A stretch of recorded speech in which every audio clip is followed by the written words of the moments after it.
might need to raise. What sense are you getting in terms of how expensive a campaign this is going to be? I will respond like the governor. I don't know. What's the next question?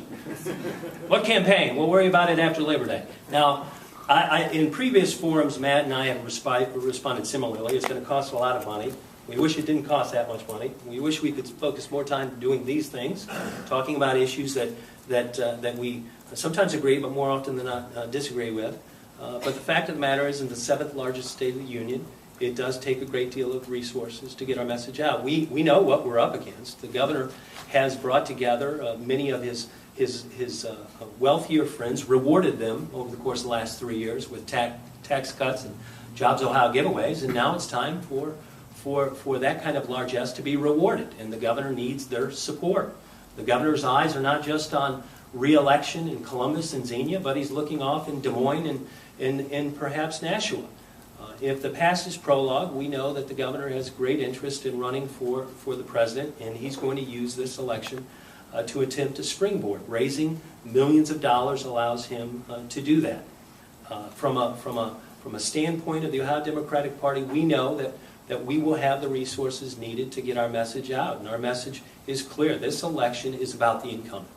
This election is about what John Kasich has done for the course of the last 3 years to Ohio's economy. 45th in the nation in job growth. Speaker Batchelder said, who I served with over in the House, said, when Ted Strickland left office, we were 47th in the nation.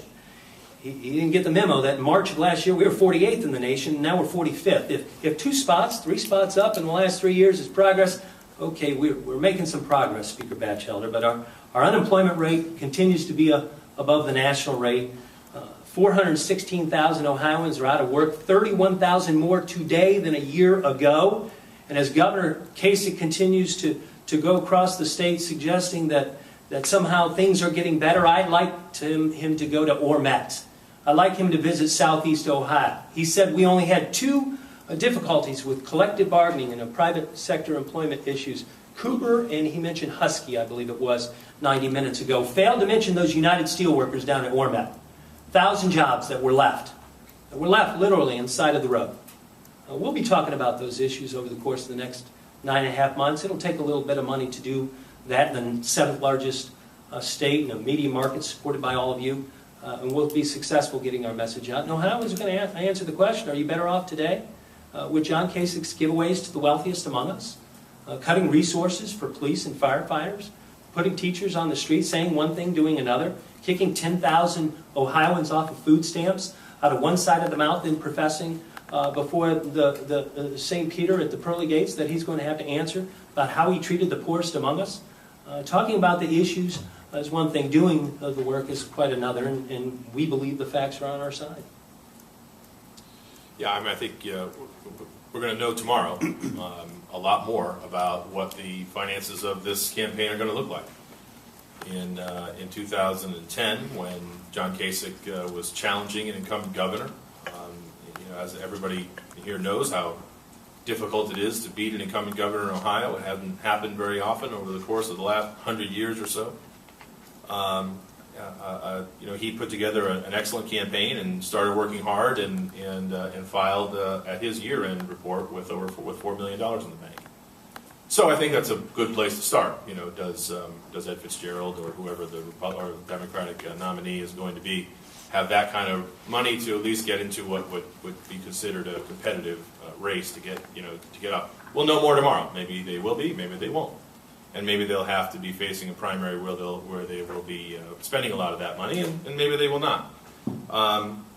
Unfortunately, just the facts don't square with the things that with Chairman Redfern is saying, and surprising to me that he again launches into another divisive issue and trying very hard to see if he can come up with some sort of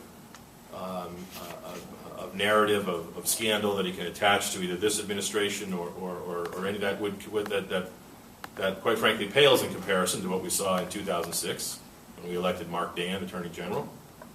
We elected Ted Strickland governor, and we saw all of the issues that came out of his administration, whether it was having a la what the White House in Democrats in Washington currently do, having the power of government, being used to bully individuals. Joe the plumber, for example, who was just out there trying to make his mark and have his voice heard in the political process. The Strickland administration then turned over confidential and private information about him to the national media so that he could be humiliated.